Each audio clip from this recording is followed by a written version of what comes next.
Hello once again, Star Wars and Unboxing fans. Welcome to another episode of Darth Tuba's Star Wars Unboxing Show. I'm your host, Darth Tuba, and today we have a follow-up to our little toy hunt that we did at the Greenberg Toy and Train Show in Secaucus, New Jersey.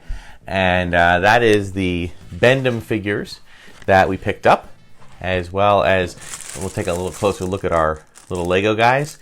All right, and before we do that, though, I do want to kind of point out, as I've been mentioning on previous episodes, I'd like to try to go out into the wild, as it were, of retail. Walking into store retail and find different Star Wars items and pick a few things up and do a quick review. So this week, I was fortunate enough to get to a Walmart around Valentine's Day, and since this is, I guess you could call this our Valentine's Day episode. Sorry, I don't have a Valentine's Day shirt, but I love R2-D2, so there you go. There's my Valentine. But speaking of Valentines, we have these really awesome mugs that have kind of come into play here. These were available. I'm at a Walmart that I picked them up, but I don't know if they're available anywhere else. They are officially licensed Star Wars items. It does not give any other company name or whatnot, but at first glance, they might just look like ordinary Star Wars mugs, but if you look at them very closely, you'll see that I'll get a close-up of them here in the video, but this one is Chewbacca. Kind of looks like Chewbacca mixed with a porg. But he has actually, I'll probably just do this instead of doing a video, an interlay. It says, I choose you. Get it? I choose you. Not the best of puns, but for the holidays, a cute little thing to do. Walmart and Target stores have a huge selection of Valentine's Day thematic things to give away, and we've done some things with the actual Valentines, but there have been other things in the past. This was really the only thing I could find were these two mugs. Here's another one. Obviously, you can tell it's R2-D2, but he's also holding one of those candy hearts, and it says, "You are too cute." I have to say, I like that one. I think that's a really cool one. So I really love these mugs. I think they're cute. They're really, they're kind of squash and stretch type of characters. So I think they're pretty cute. So you might still be able to find them. Generally speaking, there wasn't as much Star Wars stuff available in the Walmarts that I could find this year. I think that, because, there's no new movie coming out, I think that they're just going to, a lot of the merchandising is pulling back on some of the Star Wars licensees. But that's okay. So that was our purchase for this week. Now, as I said, for those who didn't catch, if you look at the last episode released, we went to a toy show, and I don't want to say unfortunately, but it was a result of our efforts.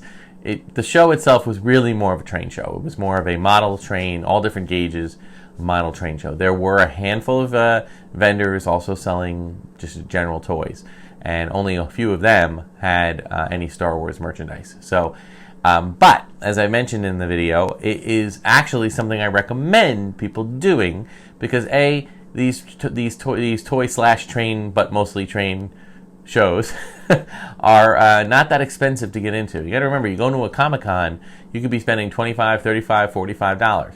So toy shows, you definitely spend less money to get in. So, and what else I found is that the dealers that are dealing in the lesser popular item would be more willing to, bundle some of their stuff. So, you buy one thing and there's a price tag on it, you're probably going to pay that price. But if you buy a bunch of things, in some cases, they're bringing some of their less popular items, their less sought-after items, and they're just trying to unload stuff. At least that's what I've noticed. So let's first talk about our Legos, okay? Again, this was a dealer I've met, this dealer in the past. In fact, I think he's been around doing a lot of different things. These were custom sorry if the crackle's coming through here. These were custom either custom figures or rare figures that were from rarer sets. But in any case, it's fine. I'm not a huge Lego collector anymore. I mean, don't get me wrong, I do still collect from time to time. As those of you who watched previous episodes, you'll notice that I really enjoyed the buildable figures, which were like the 8-inch figures, so I really enjoyed them. They don't seem to be making them anymore. Not that that's a problem. It's fine. But the problem with Legos is that they're too good.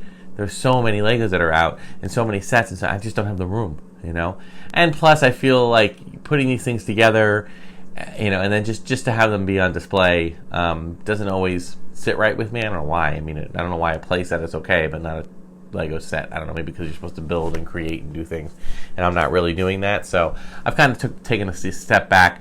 However, if Lego does make some unique items, things that I haven't already had, or that aren't too expensive, I might consider. I did pick up the Rise of Skywalker Y-Wing Fighter, so I'll get stuff from time to time. But the minifigs don't take up a lot of room, so I just want to do this. Now this one I'm definitely going to put in the side picture here, so you can get a nice close-up of it.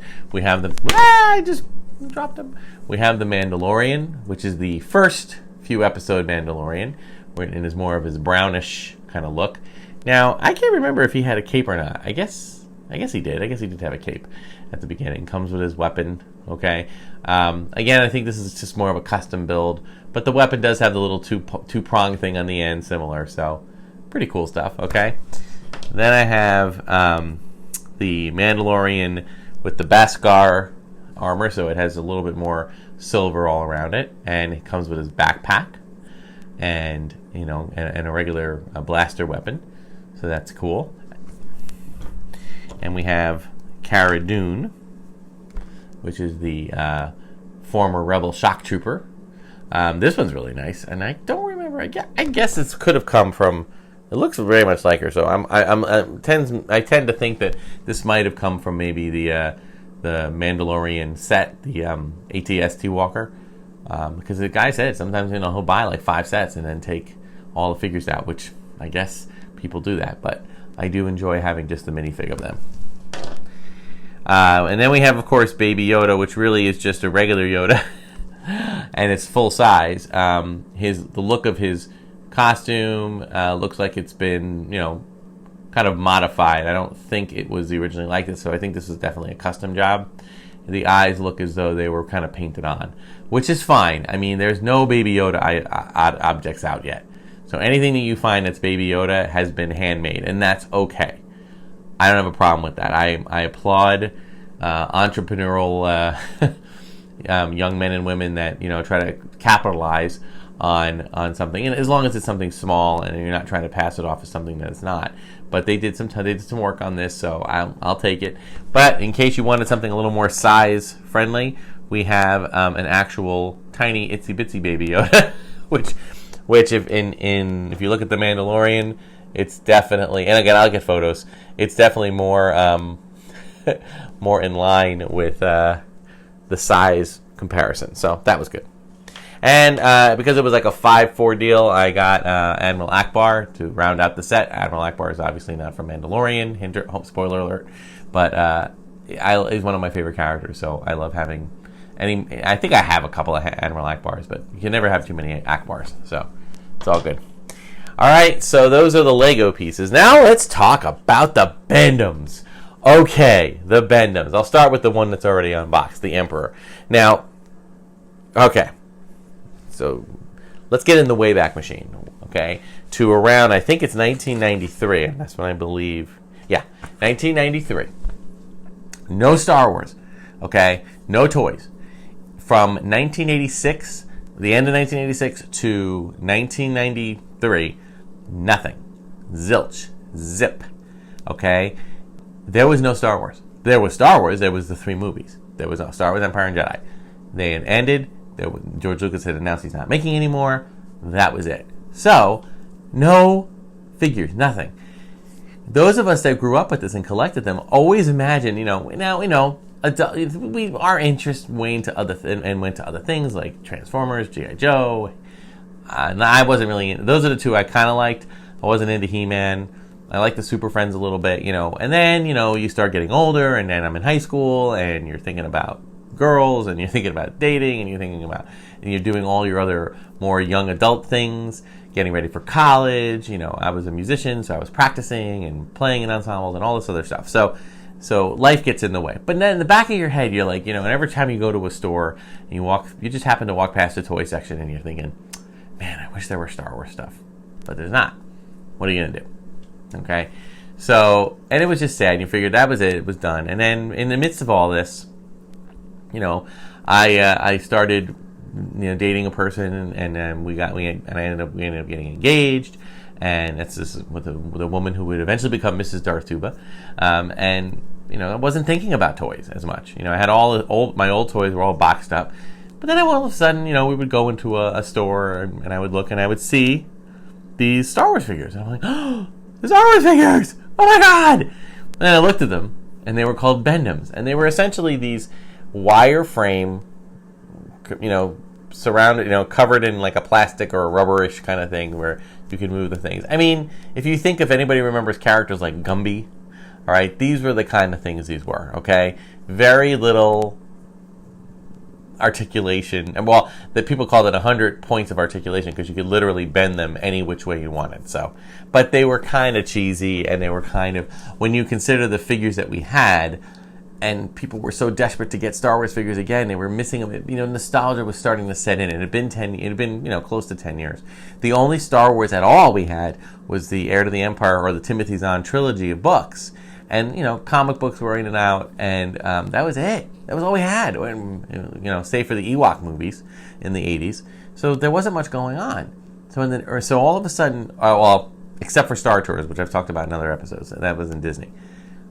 But you're going through, and then all of a sudden you're seeing these, and you're like, oh, this is kind of cool. But it was kind of, you saw them, maybe you'd buy one, and then you'd be like, yeah, I don't think I really want to do this. And they made a set of them. They made, I think 2 series. And even included a Darth Vader collector case to put them in if you wanted. So it was pretty cool. But nonetheless, and by the way, this is the one I'm holding in my hand is actually a later one. This is a second series one, I believe. And this was the Emperor, obviously Palpatine. Kind of looked like he did in Rise of Skywalker, so I like that. But since he was already unboxed, I decided to, just kind of have him in my hand talking about it. So let's get him right there. So then that came, then it went, and that was the end of it. And then but in '95, they started coming out with new figures. And that's where Bend-ems just kind of went to the wayside. It was they were 93, 94, and then the figure license was now going to be Hasbro again, and boom, there it was. Boom, boom, boom, boom. Figures came out, and the rest, as they say, is history. It has not stopped. It has calmed down a bit, but it has not ceased production since 1994. So what is that? 26 years now. Okay. But believe it or not, there are some of us that get a little nostalgic for kind of like the new vintage. And in a lot of ways, these are the new vintage. So that's pretty cool. All right. So anyway, bendable, collectible, and posable. It was bonus. It came with a Star Wars Galaxy trading card. So let's open these babies up. Yeah, I was going to say these things don't need much help opening because they are ready to fall apart as it is. So the card, I loved some of the card art. That was always really cool. The Topps card. I'm not really a huge card collector. I did collect the vintage cards, but beyond that, I didn't really have much of it. And then there's Obi-Wan. Kind of looked like he's serenading, like that. But you can bend his hand in. I mean, again, he and the Emperor share the same thing. Now it looks like the. I don't want to say what it looks like, but anyway, he doesn't really have movable legs, so he's just basically his arms, and then that's it. So, so pretty cool. Nice thing is, though, you get them here, and they stand fairly easily, so that's good. And I'm going to keep one card. Toys R Us, $2.99 at Toys R Us, just so you know. All right, I always like to keep a card, particularly if they have the actual figures on there. And then, all right, here's Vader. Vader was also part of the first series. You can tell by Vader, he's very yellowed. And that means that, he was probably either in a house with a lot of fluorescent light shining down on him, or it's natural sunlight through a window filtering in. I was going to say, it could be that it was a smoker, but I'm not smelling any evidence of that, so hopefully not. All right, we got the cool Vader card, and it came with a Vader leads the Imperial forces thing in the back.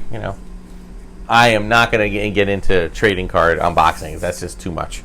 But the figure, you know, again, why do they all have this, like, how? I shouldn't say that. It's kind of not proper.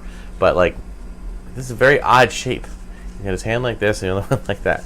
So I'll bring them down like this. But again, these are just the posable figures. Can only pose so much. So, but he does come with a slightly softer cape. So that's kind of cool. I'm going to actually put that up in front of him there. All right, now these one you got to be careful with the legs because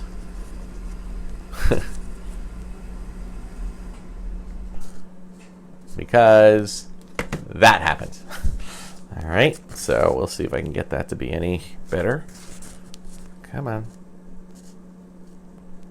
And you can see the playability factor, or I should say the posability factor of these was not very good at all. So I'm going to let this guy just rest. All right, and then we have two from the second series. And again, I'll keep one of these cards so that I have a little checklist of if I try to. I'm going to try to find these online. If I am able to find the remaining ones, I will try to finish that collection because I think it's one nice thing about some of these collections. I like finishing small collections. I like when collections are. This is, by the way, not a character card. Now they got into some. I think this was. Yeah, Star Wars Galaxy, but this one was more like they were letting artists do their own little renditions of different things. So this was a different artist. This was an artist named Howard Chaykin, who did the original art for the original Star Wars comic, the first issues that came out. And of course, this is the Tusken Raider. And again, Bend-ems, they didn't bend much. But this one, because it has no legs, it can stand relatively easy. And lastly in this for today, we have this one. The plastic was starting to break down, so the thing was actually falling apart. So there was actually some taping going on here. But lastly, we have Han Solo. Think about like the look on his face. I don't even know what to describe it. It's very odd. Let's see if he'll stand up. All right, come on, let's do it. Come on, you're the hero. You got to stand. Oh, almost. I almost got it. Almost there.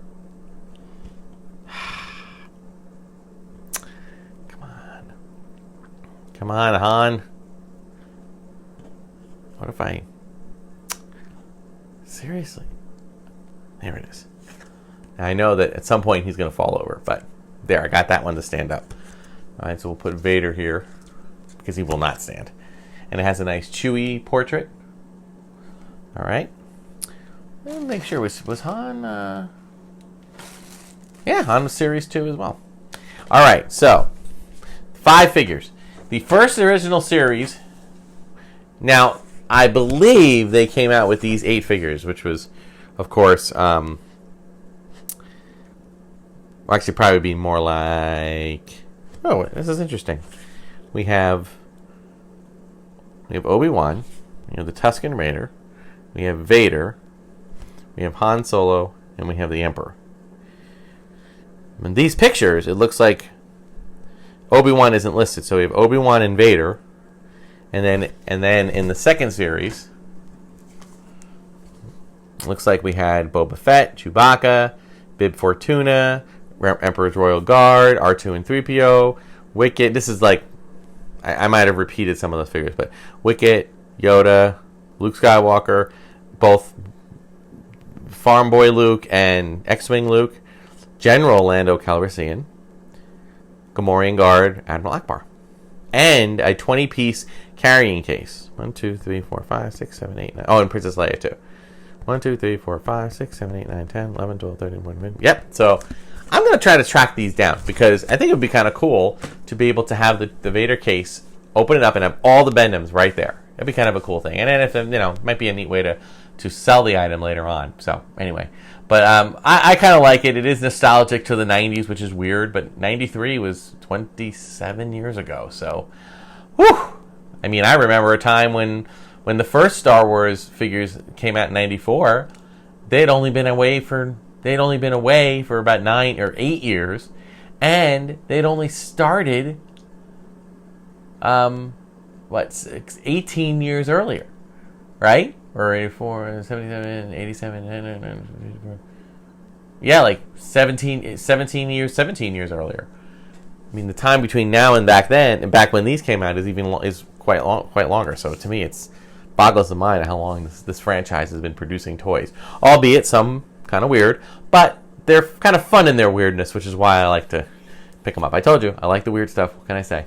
All right, so that'll do it for this week's episode of Darth Tuba Star Wars Unboxing Show. Like, subscribe, hit the notification button. You can leave comments again. I've started putting a disclaimer at the front, hoping that will appease the YouTube overlords. But again, I'm not doing much advertising, if any, so that's not really a big deal. But again, the show is not really designed for kids. We just talk about old toys, but these are toys that kids wouldn't want to play with, so it really isn't for kids. But, it's clean, and there's certainly nothing wrong with the show that kids watching would be, negatively impacted. So, but we always recommend, if it's PG-13 or higher, okay? Only because, you shouldn't be watching anything on YouTube without, if you're younger than that, without a parent, just because you just never know. But in this case, nothing to be afraid of. But thank you so much for watching. Check me out on all my other videos, Instagram, Twitter, Facebook. And again, leave me comments now or email me at darthtuba77@gmail.com if you have any other specific questions. Thank you so much for watching. Lots more videos to come, lots more product to open up. Until we meet again, may the Force will be with you always.